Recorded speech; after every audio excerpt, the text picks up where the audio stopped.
Wakil Direktur Utama PLN Darmawan Prasojo mengatakan saat rapat bersama dengan Komisi DPR menyebut perusahaan menginginkan pembangkit listrik tenaga uap atau PLTU atau yang menggunakan batu bara dan juga pembangkit listrik tenaga mesin gas atau PLTMG pensiun alias tidak beroperasi lagi pada tahun 2025 mendatang. Berdasarkan rencana perusahaan, PLN berencana menghentikan operasional PLTU dengan kapasitas mencapai 50,1 gigawatt. Namun masa pensiun ini akan berjalan bertahap. Selain itu, PLN juga akan menghentikan operasional PLTU subcritical tahap pertama dengan kapasitas 1 gigawatt pada tahun 2030 mendatang. Lalu, PLN juga menghentikan PLTU subcritical tahap kedua berdaya 9 gigawatt pada tahun 2035. Kemudian pada tahun 2040 dilanjutkan untuk masa pensiun PLTU subcritical tahap ketiga dengan kapasitas mencapai 10 gigawatt, lalu kemudian tahap keempat dengan daya mencapai 24 gigawatt pada tahun 2045 dan penghentian PLTU ultra supercritical berdaya 5 gigawatt pada tahun 2055.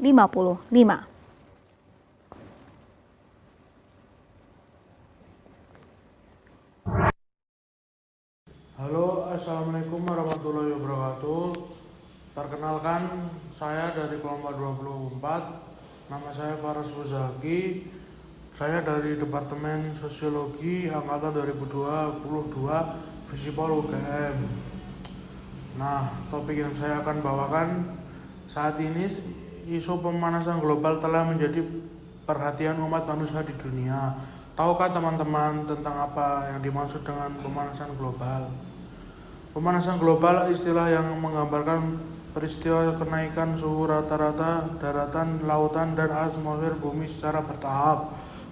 Apa penyebab pemanasan global? Yang pertama, meningkatkan efek gas dalam rumah kaca. Yang kedua, polusi sampah plastik. Yang ketiga, polusi udara akibat pembakaran batu bara. Yang keempat, penggunaan freon AC yang berlebihan. Emisi gas karbon akibat pembakaran batu bara pada PLTU menjadi kontributor utama pemanasan global.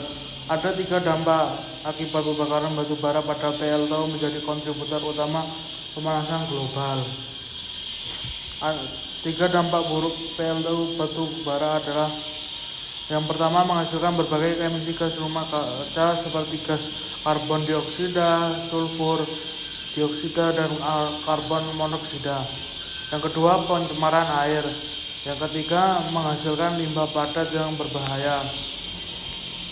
Selain memiliki dampak negatif, PLTU batubara juga memiliki dampak positif antara lain.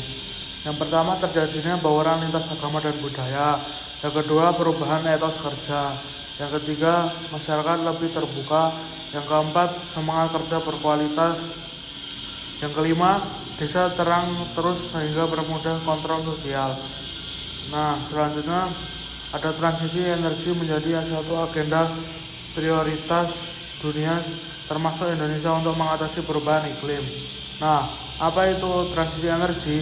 Transisi energi adalah jalan menuju transformasi sektor energi global menjadi nol karbon. Salah satu agenda transisi di Indonesia adalah pemensiunan awal PLTU. Menurut Peraturan Presiden Nomor 112 Tahun 2022 tentang percepatan pengembangan energi terbarukan untuk penyediaan tenaga listrik menyebut pemenusukan dini PLTU ditargetkan tahun 2050. Nah, selanjutnya PLTU batubara Cirebon akan dipensiunkan pada tahun 2035. Menurut Koordinator Koalisi Rakyat Bersih Cirebon, masyarakat sekitar PLTU telah seperti polusi udara, lingkungan yang mempengaruhi mata pencaharian dan kualitas hidup menurun. Nah, ini dampak pihak-pihak yang terlibat PLTU sosial ekonomi dalam pensiunan awal adalah: yang pertama, pemerintah pusat, Kementerian ESDM, BUMN, Keuangan. Yang kedua, pemerintah daerah. Yang ketiga, swasta atau investor. Yang keempat, masyarakat. Yang kelima, akademisi. Nah, keuntungan dari pemensiunan awal PLTU adalah: yang pertama, mempercepat transisi energi dan sumber energi ke fosil sumber energi baru dan terbarukan. Yang kedua, mengurangi emisi gas rumah kaca. Yang ketiga, meningkatkan kualitas udara. Yang keempat, mengurangi ketergantungan bahan bakar fosil.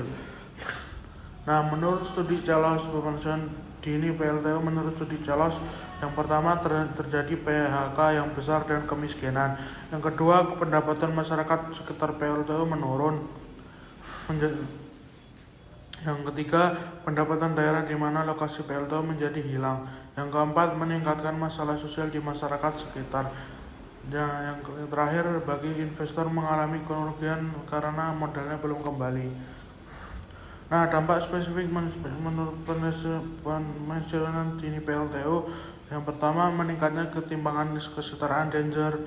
Yang kedua, meningkatnya persaingan dari mantan pekerja laki-laki di PLTU mungkin tumbuh didominasi wanita setelah penutupan PLTU. Nah, selain itu, hasil riset Celos menunjukkan sebagian besar Pemda tempat PLTU tidak dapat dilibatkan dalam pembajakan pemensiunan awal PLTU. Yang kedua, Pemda belum memiliki kerangka regulasi yang jelas tentang transisi energi. Yang terakhir, Pemda belum menyiapkan jaminan perlindungan material kepada masyarakat setelah PLTU tutup. Prediksi masa depan tentang pensiunan dini PLTU batubara. Yang pertama, PLTU yang dipensiun adalah seharusnya PLTU yang sudah balik modal sehingga investor tidak rugi. Pembangkit listrik dengan sumber energi baru dan terbarukan menunjukkan suplai yang besar terus-menerus. Harga tarif listrik yang dihasilkan energi baru terbarukan lebih mahal daripada listrik dari PLTU. Harga listrik yang lebih mahal ini akan mempengaruhi pertumbuhan ekonomi. Demikian video saya tentang isu pemensiunan dini PLTU batubara. Marilah kita dukung transisi energi dengan berpindah dari listrik yang dihasilkan PLTU sumber energi baru dan terbarukan untuk kehidupan lebih baik. Kurang lebihnya mohon maaf. Wassalamualaikum warahmatullahi wabarakatuh. Sekian.